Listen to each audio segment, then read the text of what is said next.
Selamat pagi Opa Oma, Bapak Ibu dan saudara-saudari sekalian yang dikasihi Tuhan. Salam sehat dan sukacita selalu.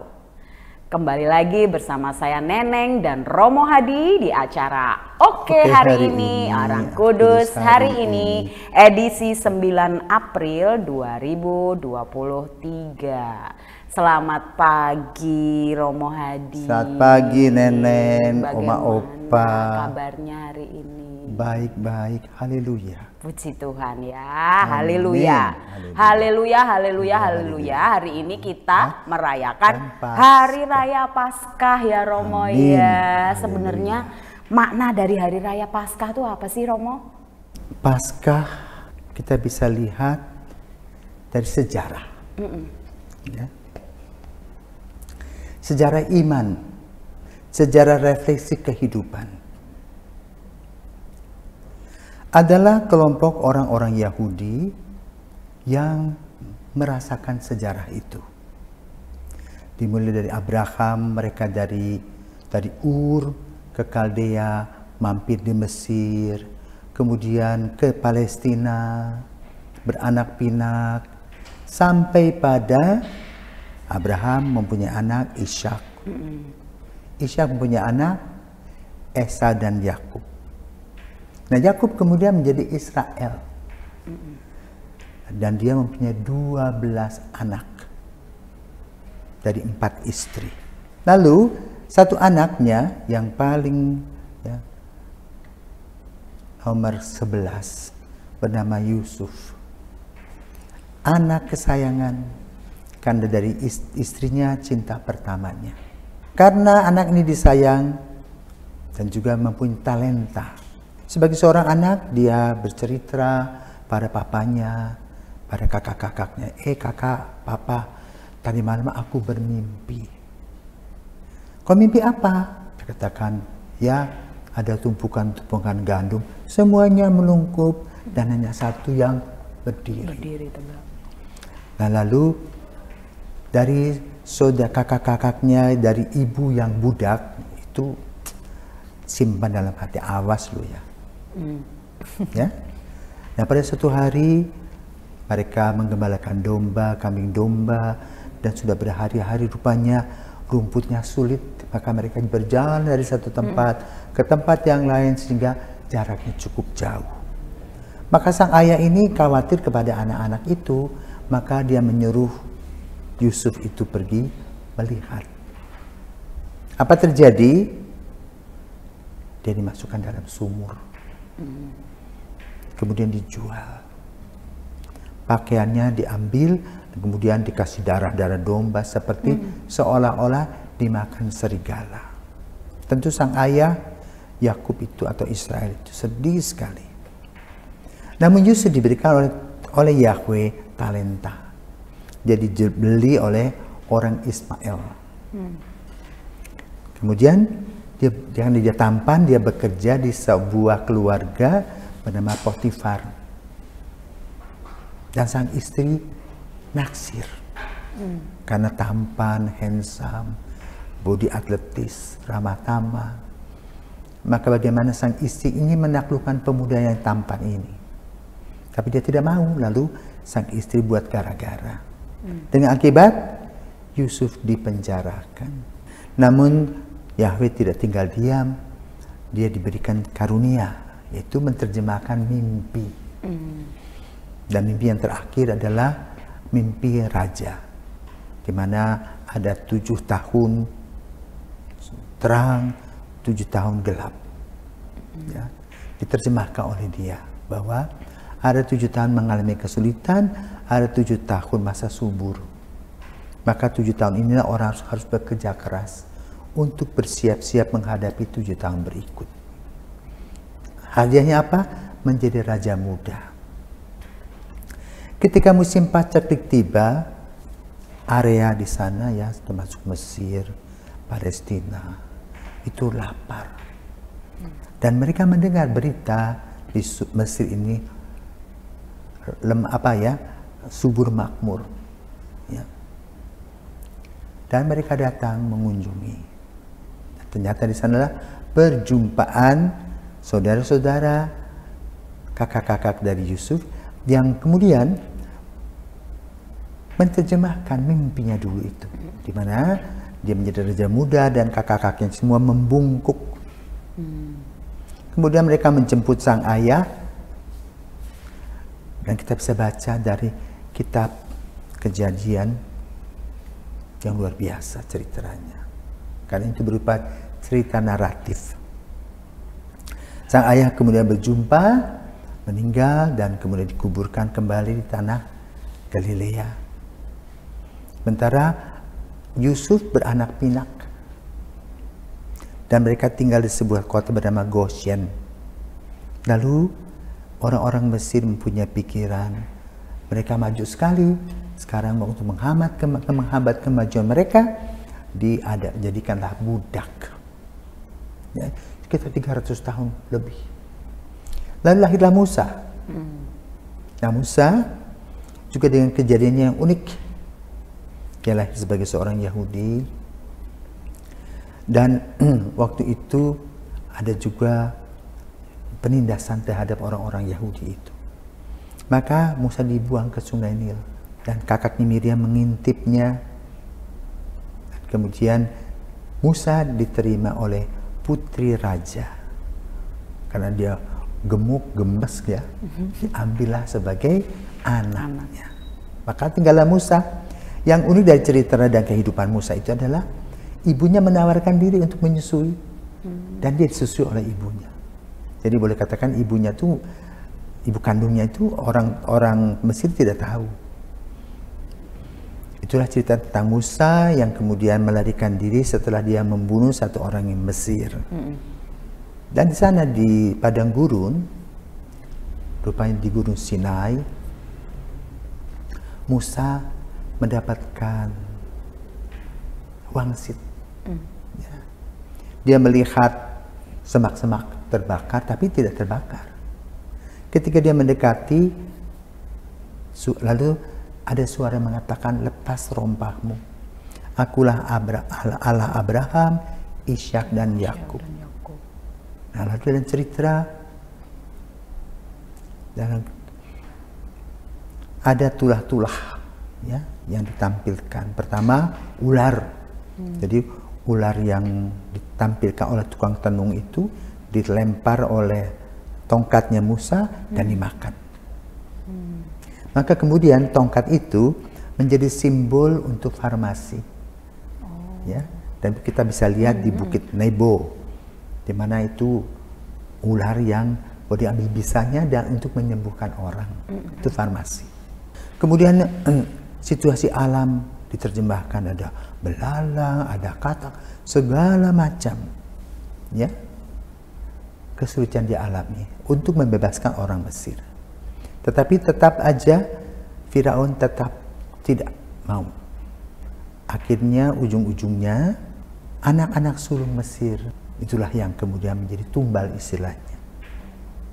Sementara anak-anak Israel, karena mereka disiapkan untuk pergi dari tempat itu, maka sebagai rasa syukur kepada Tuhan, mereka membuat sebuah acara. Acara itu adalah rupa-rupanya orang-orang Israel itu mempunyai kebun-kebun kecil. Di sana tanam tanaman pahit, mungkin ada malaria atau apa. Mereka biasa mempunyai makan makanan pahit. Mereka menyembelih domba untuk satu keluarga, dan karena waktunya tergesa-gesa, ya domba itu dipotong, kemudian darah domba itu dicat di pintu mereka sebagai simbol nanti malaikat lewat begitu. Memang kejadian yang dialami itu sebuah sharing pengalaman iman. Akhirnya memang umat Israel bisa keluar dari Mesir. Ya. Saat kita sekarang kita bisa nonton The Ten Commandments, bagus sekali, atau Moses film. Karena digambarkan bagaimana mereka ratusan ribu bisa keluar. Kenapa? Karena waktu itu keluarga-keluarga di Mesir itu sedang berduka. Mereka meratap, mereka mengubur semua yang meninggal, dan orang-orang Israel bisa bebas. Sampai akhirnya mereka di ujung laut. Mau kemana? Nah, terjadilah di sana keramaian, ya. Ada yang sabar, ada yang marah-marah, dan kemudian Musa mengangkat tongkat itu, lalu laut terbelah. Digambarkan dalam film, bagus kalau mau nonton. Ketika mereka sudah melihat pasukan Mesir, takut ya, ada tiang api. Jadi menghalangi kepergian mereka. Dan sampailah mereka di ujung, di laut Teberau tadi, dan mereka bebas. Maka kemudian Musa bersama dengan umatnya tinggal di daerah Sinai. Sekitar 40 tahun. Wah, lama juga ya. Jadi Musa ini pemimpin yang hebat. Ketika mereka mau berangkat dari Mesir, potong domba. Jadi direlasikan dengan Abraham mempersembahkan Ishak, dan tidak jadi, lahirlah domba. Maka domba itu menjadi simbol relasi dan persembahan dengan Yahweh. Maka di Sinai setiap tahun mereka merayakan Pesha, itu Paskah. Artinya apa? Mereka diselamatkan, ya, dari perbudakan. Artinya mereka bisa hidup bukan dalam perbudakan, dalam kegelapan, tapi dalam terang, dalam kebebasan itu. Maka kemudian mereka merayakan pesta itu, memotong daging domba, makan sayuran pahit, roti tidak beragi. Dan itu dilakukan sampai hari ini, ya, pada saat Paskah, Passover orang-orang Yahudi. Nah kemudian Yesus juga orang Yahudi yang merayakan Paskah.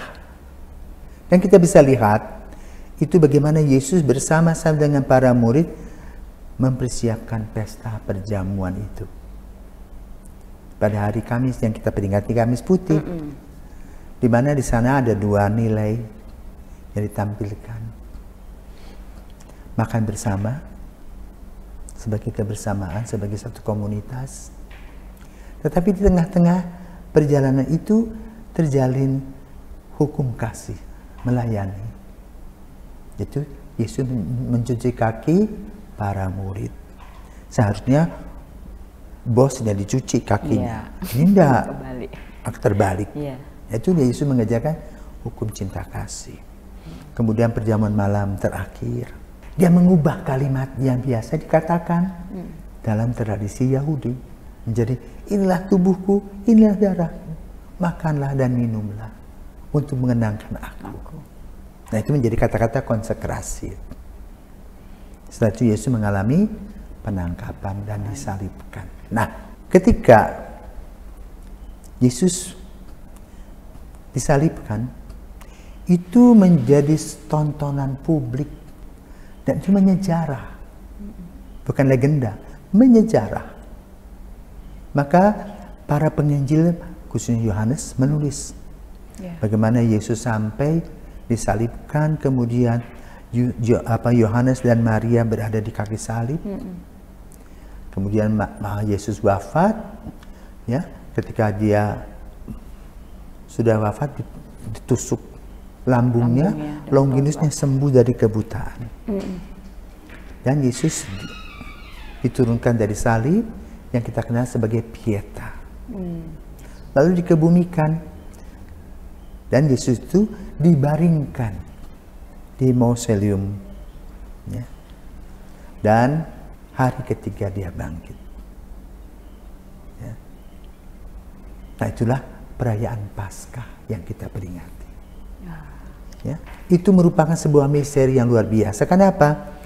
Kubur Yesus itu dijaga, ya, tetapi tidak ada tubuhnya. Ya. Maka kemudian dalam proses penjelasan tentang kebangkitan itu yang amat sangat luar biasa. Rahasia Tuhan yang dibuka pelan-pelan, macam disebut dengan revelasi itu. Contoh pertama, ketika Yesus wafat, para wanita itu punya hutang budi. Biasanya para wanita itu memandikan, ya, dan dengan 7 macam wangi-wangian. Tapi karena Yesus wafat pada jam 3 hari Jumat, sudah memasuki hari Sabat, maka kemudian Yesus langsung di kain kafani. Karena itu nanti ada relasi dengan kain kafan di Turin. Nah, setelah Yesus dikuburkan itu, ya para wanita hanya berpikir bagaimana caranya untuk menyeka luka-luka Yesus itu. Maka dini hari ibu-ibu datang dengan pemikiran bahwa para saudara sudah capek, jam-jam ngorok, ya. Tetapi ternyata sampai di sana Yesus tidak ada. Nah, bagaimana Yesus menerangkan kelahiran barunya itu? Maria menangis, kemudian Yesus menyapa dia, Maria, ya Rabuni. Lalu Maria digambarkan mau pegang kaki, oh no, tidak bisa. Itu satu. Kedua, dia mewartakan kepada Petrus, di kubur tidak ada Yesus itu. Maka Petrus lari dengan Yohanes itu digambarkan. Dan Petrus hanya melihat dan kain tergulung. Tapi dia percaya bahwa Yesus bangkit. Ada dalam versi lain mereka bertemu malaikat dan sebagainya. Yang ketiga, mereka kecewa setelah Yesus disalibkan itu, wafat itu, mereka pulang kampung sebagai nelayan. Bertemu dengan Yesus, Yesus minta roh ikan dan roti, dan tidak ada sisa-sisa ikan. Ya, itu bukti kebangkitan. Yang keempat, dia bersemu dengan masuk ke rumah para murid, di mana mereka mengunci pintu dan mereka takut disalibkan. Yesus ada di situ. Terus dia bilang gini, kau pikir hantu ya? Ya, hantu itu tidak ada tulang dan dagingnya seperti yang ada padaku. Tetapi para murid masih belum ngerti, masih blank. Akhirnya diceritakan bahwa mereka memberitakan kepada Thomas, Thomas, kemana Yesus kesini loh? Omong kosong, udah mati, mana ada. Dikatakan sebelum aku mencucukkan jari, nggak percaya. Nah, disitulah sebetulnya cerita tentang kebangkitan Yesus itu menjadi lebih nyata. Maka kemudian bayangkan, ruangan ditutup, Yesus ada, dan dia pegang tangannya Thomas. Ih, kok ada daging dan tulangnya? Betul ya. Maka Thomas mengatakan, ya Tuhanku dan Allahku. Nah, itulah bukti dari kebangkitan Kristus. Maka kita merayakan Hari Raya Paskah. Nah, lalu orang membuat simbol-simbol. Nah, simbol-simbol itu antara lain di depan mata kita ini, telur. Ya, kita masih kecil kan lihat ayam, kalau sudah beberapa 23 minggu ya, dirami oleh induknya, lalu dia menetas, ya, cangkangnya terpisah dari tubuhnya, dan itulah kelahiran baru. Maka Paskah juga merupakan kelahiran baru. Bukan hanya bagi orang lain, tapi bagi kita.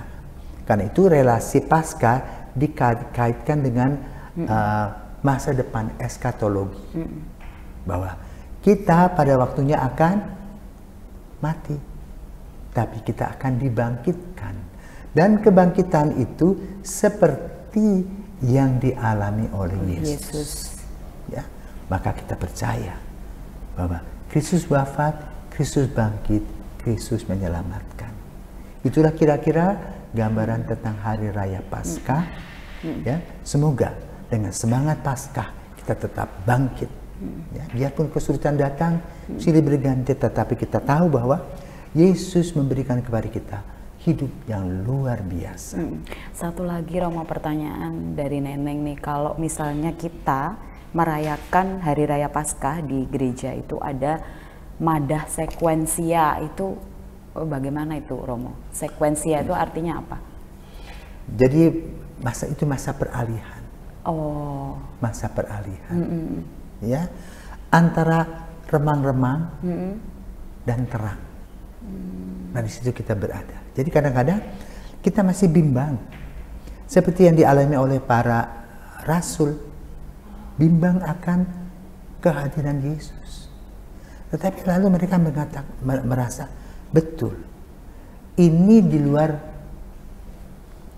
pikiran kita, irasional, tetapi itulah misteri kehidupan. Maka konsekuensi itu menggambarkan tentang misteri bagaimana Tuhan memberikan cintanya yang mendalam kepada kita. Kenapa? Kita ini citra Allah yang diciptakan sekali dan selamanya.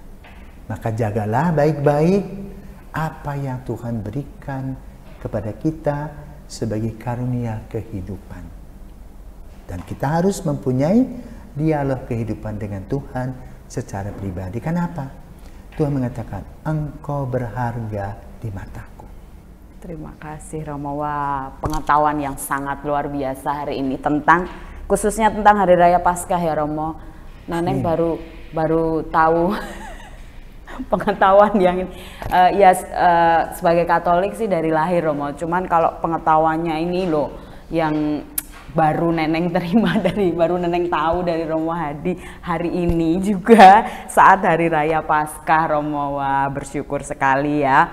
Nah Romo, sebelum kita tutup acara hari ini, mohon Romo berkenan untuk memimpin doa Romo. Mari kita berdoa Oma Opa, karena Bapa, Putra dan Roh Kudus. Amin. Bapa penuh kasih, kami mengucap syukur kepadamu. Engkau memberikan kepada kami kehidupan. Engkau juga yang memelihara kehidupan. Dan Engkau juga yang akan melanjutkan kehidupan kami melalui apa yang dialami oleh Yesus. Wafat dan bangkit. Demikian pula kami akan memasuki kematian dan juga akan tetap hidup. Karena Engkau telah menciptakan kami dengan Roh-Mu, sehingga keadaan kami tetap abadi karena sinar kasih-Mu. Maka berkatilah kami yang dalam perjalanan menuju Engkau kadang tertatih-tatih. Berikanlah kepada kami kekuatan baru agar kami yakin dan percaya bahwa cahaya Kristus adalah cahaya kehidupan kami, cahaya kebangkitan, cahaya yang memberikan kepada kami damai, sejahtera dan sukacita. Tuhan, terima kasih untuk hadiah kehidupan yang Kau berikan kepada kami melalui Yesus Kristus yang wafat, bangkit dan menyelamatkan. Amin. Tuhan bersamamu dan bersama Roh. Semoga kita sekalian berkati Maha Kuasa Bapa, Putra dan Roh Kudus. Amin. Terima kasih Romo Hadi.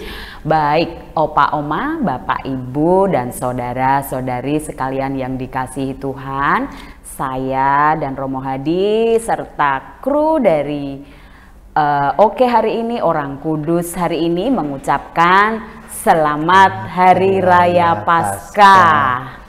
Semoga damai, sukacita dan terang kebangkitan Yesus selalu membawa damai bagi kita semua.